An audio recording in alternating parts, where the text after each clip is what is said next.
সম্প্রতি এসআইআর নিয়ে সাধারণ মানুষের মধ্যে নানা গুজব এবং বিভ্রান্তি ছড়িয়ে পড়েছে। অনেকেই আতঙ্কিত। কেউ ভাবছেন তাদের নাম ভোটার তালিকা থেকে বাদ পড়ে যেতে পারে, কেউ আবার অনলাইন ফর্ম ফিল আপ নিয়ে চিন্তিত।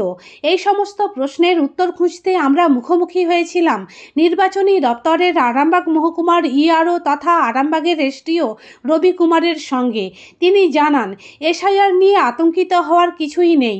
2002 সালে ভোটার তালিকায় নাম না থাকলেও ভয় পাওয়ার কিছু নেই। যোগ্য ভোটাররা কেউ বাদ যাবে না। এছাড়াও এসআইআর নিয়ে তিনি আর কি তথ্য জানালেন দেখুন।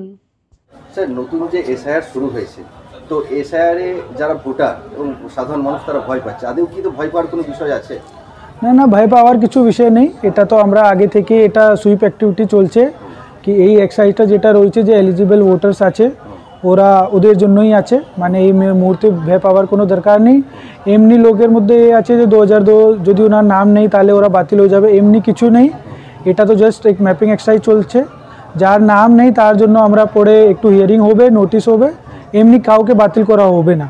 আচ্ছা, যারা এনুমারেশন ফর্ম যারা অনলাইন ফিল আপ করছে তাদের কি আবার ম্যানুয়ালি ফিল আপ করে আবার জমা দিতে হবে? না, তার ওটা দরকার নেই, ওটা অনলাইনে ফিল করতে হবে।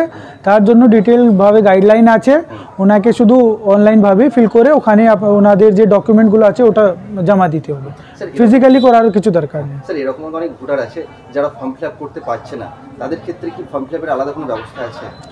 এরকম আমরা বিএলওকে অলরেডি গাইডলাইনের মধ্যে লেখা আছে কি ওরা বিএলও ওদেরকে হেল্প করবে, আর লাগবে তো ওরা নিজে থেকে মানে আরও মানে নেবার্স থেকে ওরা ফর্ম ফিল করাতেই পারে। কিন্তু বিএলওকে এটা বলা হয়েছে বিএলও নিশ্চয়ই ওদের হেল্প করবে, আর যতটুকু উনি হেল্প করতে পারবে হয়তো উনি নিজে ফর্ম ফিল করে দেবে, সেটা ওরা করে দেবে। আচ্ছা, ফর্ম যে ফিল আপ হচ্ছে সেটা শুধুমাত্র বাংলা ভাষাতেই ফিল আপ হবে না বাংলা ইংলিশ একসঙ্গে দুটোই লিখতে হবে? যা খুশি ওনার, উনি হয়তো বাংলাতে লিখতে পারে, ইংরেজিতে লিখতে পারে। স্যার, পরবর্তী ক্ষেত্রে তাহলে নাম বা জায়গার নামের বানান ভুল হতে একটা আশঙ্কা থাকবে? না, সেটা কেন থাকবে? যেরকম লেখা আছে সেরকমই ওটা। কারণ কি যদি উনি সিরিয়াল নাম্বার পার্ট নাম্বার দেবে তাহলে তো ওনার নামটা অটোমেটিকই চলে আসবে।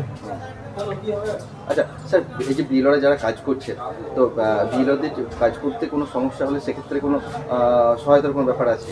না, আমরা তো সবসময় বিএলওর সঙ্গেই আছি। আমরা সবসময় আমার সুপারভাইজার এইআরওরা ওনার সঙ্গেই আছে। আমাদের এখানে এসডিও লেভেলে বিডিও লেভেলে হেল্প ডেস্ক করা হয়েছে, যখন ওনার কিছু অসুবিধা হয় তাহলে উনি সঙ্গে কন্ট্যাক্ট করতে পারছেন। আর এরকম এখানে কিছু প্রবলেম হয়নি, তাহলে এখানে সেরকম কিছু নেই। আচ্ছা, ফর্ম জমা নেওয়ার ক্ষেত্রে সময়সীমা কি বাড়ানো হতে পারে? না, সেটা আমি তো কী করে বলতে পারবো। আচ্ছা, শেষ একটা কোশ্চেন, সেটা হচ্ছে যারা অনলাইন ফর্ম ফিল আপ করছে তারা মোবাইলে মেসেজ পাচ্ছে, কিন্তু নির্বাচন কমিশন থেকে একটা অ্যাকনোলেজমেন্ট কপি কিছু পাচ্ছে না। এই বিষয়কে কি নির্বাচন কমিশনকে জানানোর কোনো ব্যবস্থা আছে? আচ্ছা, সেটা আমরা দেখে নিচ্ছি, আমি এটা একটু দেখে নেব, ঠিক আছে, যদি এরকম আছে কিনা। শীততাপ নিয়ন্ত্রিত অত্যাধুনিক রেস্টুরেন্ট ময়ূখ রেস্টুরেন্ট। এখানে পাবেন চাইনিজ, পোলাও, বিরিয়ানি, তন্দুরি সহ সমস্ত রকম খাবার। এছাড়াও কাস্টমারদের সুবিধার্থে হোম ডেলিভারির বিশেষ ব্যবস্থা রয়েছে। পাশাপাশি যে কোনো অনুষ্ঠানের জন্য ভাড়া দেওয়া হয়। আমাদের ঠিকানা থানাকুল হেলান সংলগ্ন তিলক চক।